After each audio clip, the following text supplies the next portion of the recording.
रामचरितमानस को श्रवण कर लो तो सभी ग्रंथों को सुनने का फल प्राप्त हो जाता है। इसलिए मैं नित्य मानस जी को सुनता हूं। ये महापुरुष के श्रीमुख वचन है। गोस्वामी जी ने 7 श्लोक लिखने के बाद पंचदेव उपासना में 5 सोरठे लिखे। श्री गुरु चरण रज की वंदना की, संत समाज की वंदना की, ब्राह्मणों की वंदना की। गोस्वामी जी ने दुष्टों की भी वंदना की, जो दूसरे की निंदा करते हैं, दूसरों का अहित करते हैं, गोस्वामी जी ने उनकी भी वंदना की। कई लोग पूछते हैं महाराज उनकी वंदना क्यों की? जब गोस्वामी जी कहते हैं सिया राम मैं सब जग जानी, तो सब जग जानी में वो भी आते हैं, इसलिए गोस्वामी जी ने उनकी भी वंदना की। जीवन में विरोध का त्याग कर दीजिए, विकास में कभी अवरोध नहीं होगा। अवरोध ही होता है विरोध के कारण। आगे बढ़ने वाले को उलझना नहीं चाहिए, आगे बढ़ते रहिए। अरे हम तो हमारी मस्ती में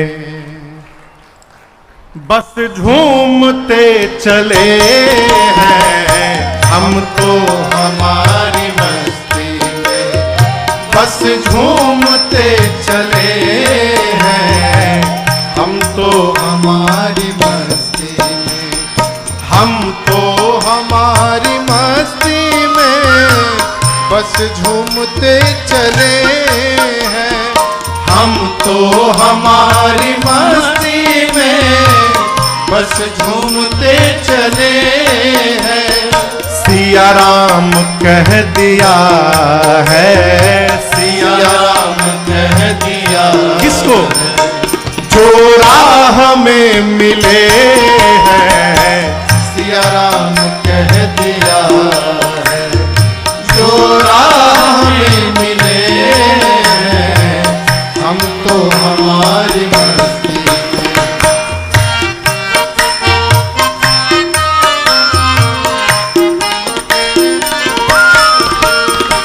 हो, चाहे जैसा मौका खाएंगे नहीं धोखा, हो चाहे जैसा मौका खाएंगे नहीं धोखा।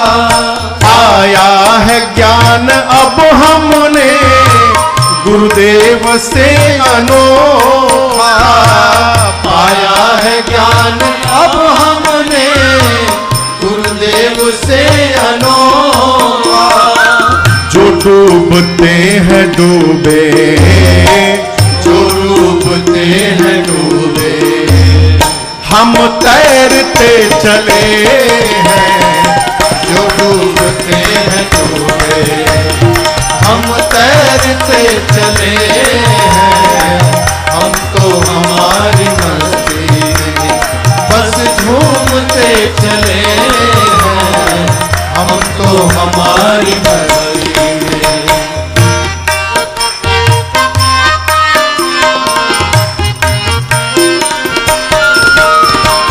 ऐलान कर दिया है दुनिया में हम निराले, ऐलान कर दिया है दुनिया में हम निराले। शक हो किसी के दिल में तो आकर के आजमा ले, शक हो किसी के दिल में तो आकर के आजमा ले। अब रास्ता मिला है पक्का, रास्ता मिला है पक्का, हम दौड़ते चले हैं, रास्ता मिला है पक्का, हम दौड़ते चले हैं, हम तो हमारी मस्ती में बस झूमते चले हैं, हम तो हमारी मस्ती में, हम तो हमारी मस्ती में, हम तो हमारी मस्ती में। विरोध नहीं माई बाप, बस झूमते चले हैं। जो मिल जाए अरे सिया राम कह दिया।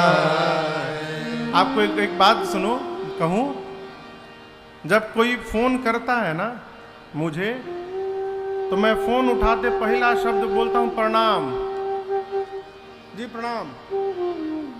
तो एक व्यक्ति ने कहा महाराज आप हमसे पहले क्यों प्रणाम बोल देते हैं, हमको अच्छा नहीं लगता आप प्रणाम करते हैं। हमने कहा भैया पहले आप कह दोगे तो हमको देना पड़ेगा, हम लालची आदमी हैं। आपसे पहले हम ही प्रणाम कह देते हैं, यदि पहले हम बोल देंगे तो आपकी ओर से मेरे लिए आशीर्वाद चला आएगा और मेरा कल्याण हो जाएगा।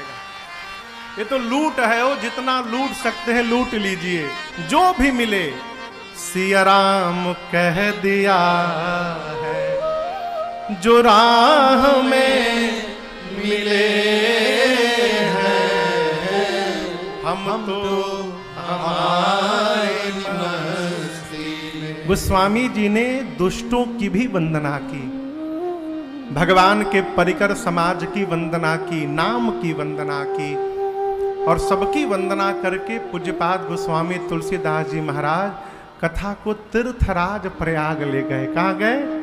तीर्थराज। इलाहाबाद ना कहिएगा, बोल के भी।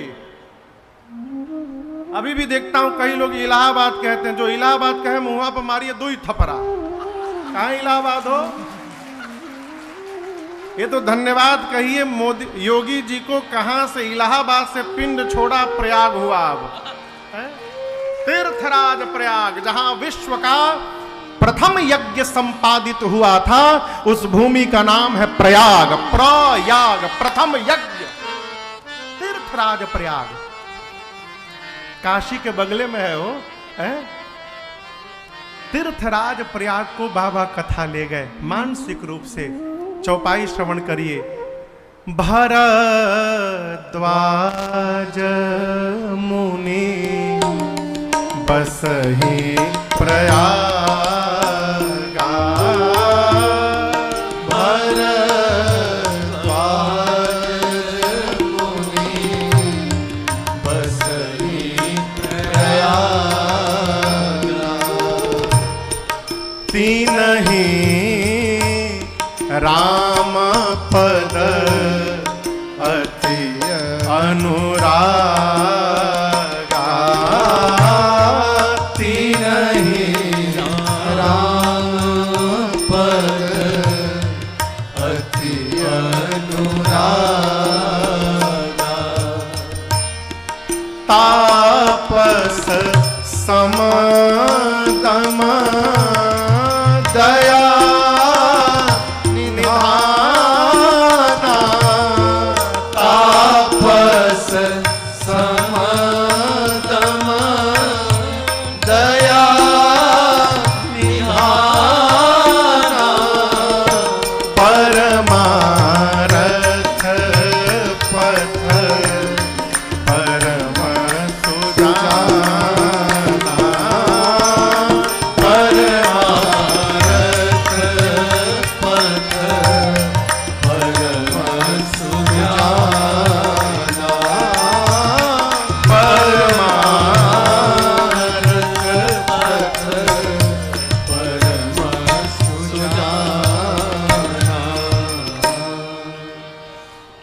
तीर्थराज प्रयाग में भरद्वाज जी रहते हैं।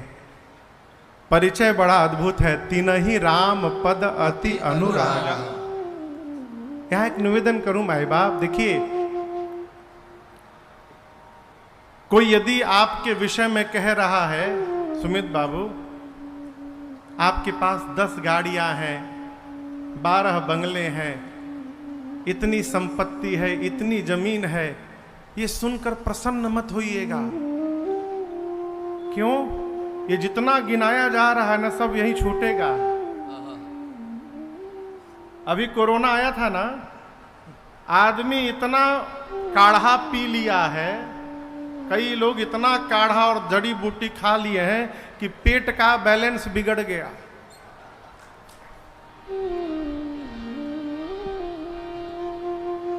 यदि कोई आपसे कह रहा है कि आप भगवान के सुमित जी भगवान के भक्त हैं, तो समझिएगा दुनिया का सारा वैभव प्राप्त हो गया यदि कोई हमको भगवान का भक्त कह रहा। यहां पर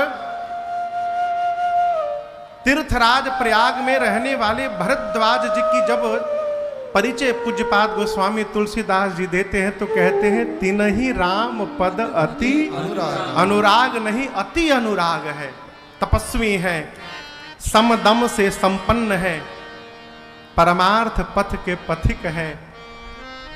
माघ महीने में पूरे देश के ऋषि मुनि आकर प्रयाग में कल्पवास करते हैं। 1 मास बाद जब मुनि लोग भरद्वाज जी से विदा लेकर जाने लगे ना, तो उनमें एक ऋषि हैं श्री याज्ञवल्क्य जी। भरद्वाज जी ने उनको आदर पूर्वक रोक लिया, ले जाकर आश्रम में श्रेष्ठ आसन पर पधराए, पांव पखारे, पूजन किए और बोले, मुनिवर मैं आपसे कुछ पूछना चाहता हूं। क्या पूछेंगे? प्रश्न सुनिए।